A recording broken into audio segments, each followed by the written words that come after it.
പക്ഷിപ്പനി മൂലം 1500-ൽ താഴെ താറാവുകളെയേ കൊന്നിട്ടുള്ളൂവെന്ന് മൃഗസംരക്ഷണ മന്ത്രി കെ രാജു പറഞ്ഞു.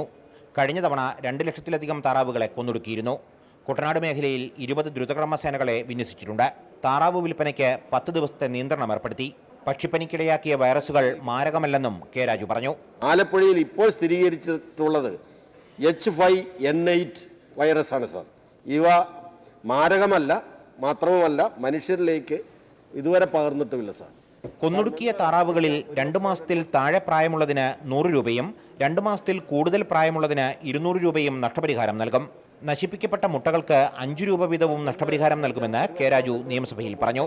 പ്രതിപക്ഷ നേതാവ് രമേശ് ചെന്നിത്തല സബ്മിഷനിലൂടെയാണ് വിഷയം സഭയിൽ ഉന്നയിച്ചത്. മുൻകരുതൽ നടപടികൾ സ്വീകരിക്കുന്നതിൽ സർക്കാർ പരാജയപ്പെട്ടെന്ന് പ്രതിപക്ഷ നേതാവ് കുറ്റപ്പെടുത്തി. ഇത് മനുഷ്യരിലേക്ക് പകരുമെന്നുള്ള പേടി ആളുകൾക്കുണ്ടാകുന്നുണ്ട്. അപ്പം അതുകൊണ്ട് ഈ കാര്യത്തിൽ വളരെ ഗൗരവമായ ഒരു ശാസ്ത്രീയമായ പഠനത്തിനുള്ള സംവിധാനം കൂടി ഉണ്ടാകണം. പക്ഷിപ്പനി കണ്ടുപിടിക്കുന്നതിനുള്ള ശാസ്ത്രീയ പരിശോധനാ സംവിധാനങ്ങൾ സംസ്ഥാനത്ത് ഏർപ്പെടുത്തുന്നത് ഗൗരവമായി പരിഗണിക്കുമെന്ന് മുഖ്യമന്ത്രി അറിയിച്ചു. മാതൃഭൂമി ന്യൂസ്, തിരുവനന്തപുരം.